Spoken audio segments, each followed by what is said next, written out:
मैं विद्याधर शुक्ल आप सभी का अपने चैनल दिनकर ज्योतिष परामर्श केंद्र में स्वागत करते हैं। अभी तक हम लोग कारक और मारक के बारे में अध्ययन कर रहे थे, जो ये कंप्लीट हो गया है।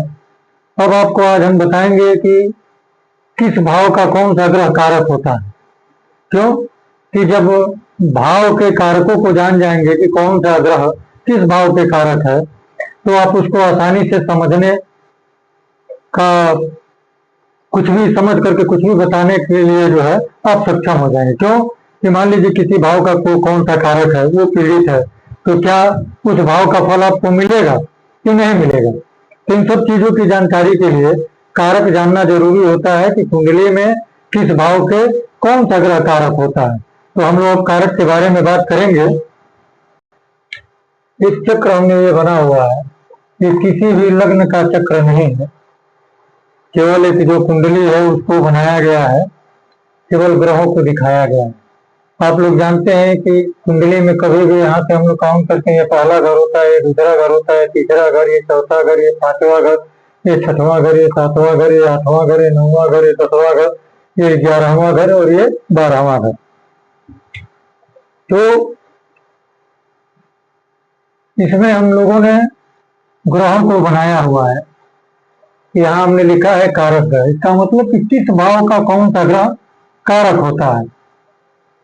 अब जैसे जहां से हम गिनना स्टार्ट करते हैं, लग्न जिसको बोलते हैं, तो यहाँ के कारक ग्रह सूर्य होते हैं। जब हम कुंडली देखेंगे और लग्न के बारे में विचार करेंगे, तो लग्न पूरे शरीर को कहा जाता है, शरीर भाव को कहा जाता है, जिसके बारे में हम ज्ञान करते हैं, ज्ञान लेते हैं। तो मान लीजिए जैसे सूर्य कारक ग्रह है, यहाँ सूर्य अगर कहीं पीड़ित है, पाप प्रभाव में है, तो हमको पता चलना चाहिए, चाहे पता चल जाएगा कि कहीं ना कहीं हमारे लग्न में जो है कोई ना कोई दिक्कत आएगी। दूसरे भाव के जो है कारक ग्रह बृहस्पति है। बृहस्पति जो है धन के भी कारक है, धन भाव भी है। वैसे तो बृहस्पति बहुत सारी चीजों के कारक है, जो अभी स्पष्ट होगा। तो यहाँ के भी ये कारक ग्रह है। जब भी धन भाव का हम विचार करेंगे, तो बृहस्पति का भी विचार जरूर कर लेंगे। क्यों कि जब बृहस्पति कहीं पीड़ित हुए, अस्त हुए, मतलब किसी भी कारणवश से यदि पीड़ित होता है, तो फलित करते समय हम इसको ध्यान जब देंगे, तो हमें बता सकते हैं कि धन संबंधित परेशानी कुछ न कुछ है। तीसरा भाव छोटे भाई बहनों का है, रोज डेली बेसिस की जो है यात्रा का है, और कम्युनिकेशन का है, और बहुत कुछ सारी चीजों का है। अब तक हम लोग 2-3 चीजों को लेकर चल रहे हैं। तो यहाँ के कारक जो है मंगल है और राहु है, तीसरे भाव का, यानी तीसरे भाव के कारक ग्रह जो है मंगल और राहु है। जब भी छोटे भाई बहनों का विचार करना हो, यात्रा का विचार करना हो, तो उसमें मंगल राहु को भी हम लोगों को देखना चाहिए। मंगल राहु अगर कहीं ना कहीं कोई डिस्टर्ब है, तो उससे संबंधित परेशानी आएगी। अब चौथे भाव में आते हैं। चौथा भाव जो है माता का कारक होता है, धन का कारक होता है, घर का कारक होता है, सुख का है, ये तमाम चीजों का है। तो यहाँ के कारक जो है चंद्रमा और शुक्र है। चंद्रमा भी स्त्री कारक ग्रह है, शुक्र भी स्त्री कारक ग्रह है। चंद्रमा भी धन के कारक है और शुक्र भी धन के कारक है। तो चौथे घर के कारक जो है चंद्रमा और शुक्र है। जब भी धन का विचार किया जाता है, तो हमें चंद्रमा और शुक्र की स्थिति जरूर देखनी चाहिए कि किस स्थिति में है। अब आते हैं पांचवें भाव में। पांचवा भाव से भी बहुत कुछ देखते हैं, बुद्धि, विद्या, पुत्र मतलब संतान, ये सब देखते हैं। इस सब के कारक बृहस्पति है।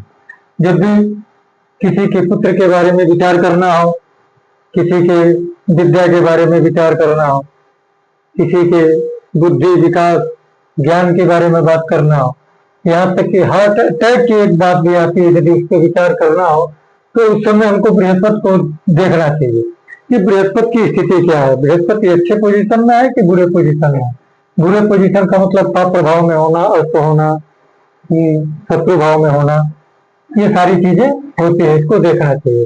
अब आते हैं छठवें घर में। छठवें घर के कारक जो है शनि है और मंगल भी है। छठवां जो है रोग ऋण शत्रु दुर्घटना का स्थान है। जब भी इससे संबंधित कोई चीज हमको देखना हो तो शनि और मंगल को देख लेना चाहिए कि शनि और मंगल किस पोजीशन में है। तो छठवें भाव के कारक जो है शनि और मंगल है।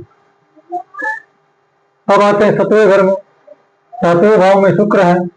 तो शुक्र जो है सातवें भाव के कारक है। ये जो है पत्नी का भाव होता है। डेली बेसिस के आमदनी का भी है, लेकिन पत्नी के भाव का लेकर के अभी हम चल रहे हैं, मान के चलिए पत्नी का भाव है। तो जब भी पत्नी का विचार किया जाता है तो शुक्र का भी हमको विचार जरूर कर लेना चाहिए। शुक्र का भी विचार कर लेना चाहिए। तो कि शुक्र अगर कहीं प्रभावित हुए तो पत्नी के बारे में, चाहे पत्नी का स्वास्थ्य के बारे में, जो कुछ भी पत्नी के बारे में देख रहे हैं उसमें कहीं ना कहीं कोई दिक्कत जरूर होगी। अब आते हैं आठवें घर में। आठवें घर में शनि कारक होते हैं। शनि जो है आठवें घर में, शनि मतलब आठवें घर के कारक ग्रह है। शनि जो है आयु को बढ़ाने वाले भी ग्रह हैं।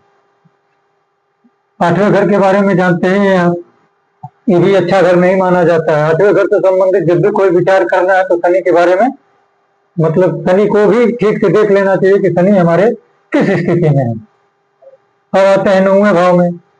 पिता का भी घर है, धर्म का भी घर है, तप का भी घर है, अन्य कई चीजों के भी ये यहाँ से विचार किया जाता है। और ये त्रिकोण का भाव है, बहुत अच्छा भाव भी माना जाता है।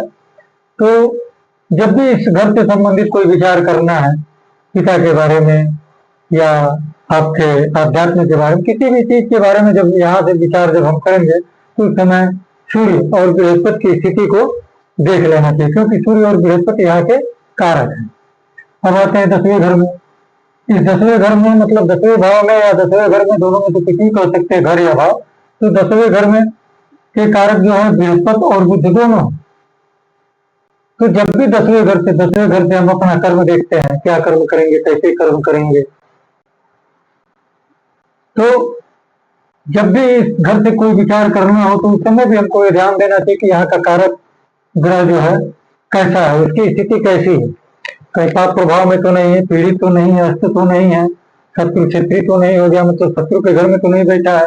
अगर ये सब बैठा है तो यहाँ से जो हम देख रहे हैं, मान लीजिए कर्म का फल का विचार कर रहे हैं, तो कहीं ना कहीं उसमें दिक्कत जरूर होगी। तो इसको देखना चाहिए। अब आते हैं आय भाव। आय भाव में मतलब 11वां भाव, ये आय का भाव है। छोटी मोटी बीमारियों का भी भाव है, बड़े भाई बहनों का भी विचार यहाँ से किया जाता है। तो जब भी इस घर से संबंधित कोई विचार करे तो हमको फिर से बृहस्पति को देखना चाहिए कि बृहस्पति की पोजीशन क्या है, उसके अनुसार यहाँ का फल करना चाहिए। अब आते हैं 12वें भाव में। ये भी घर अच्छा नहीं माना जाता है, यानी जो त्रिक भाव है, छठवां, आठवां और 12वां, ये सारे ग्रहों में सबसे खराब इन्हीं तीनों को माना जाता है। तो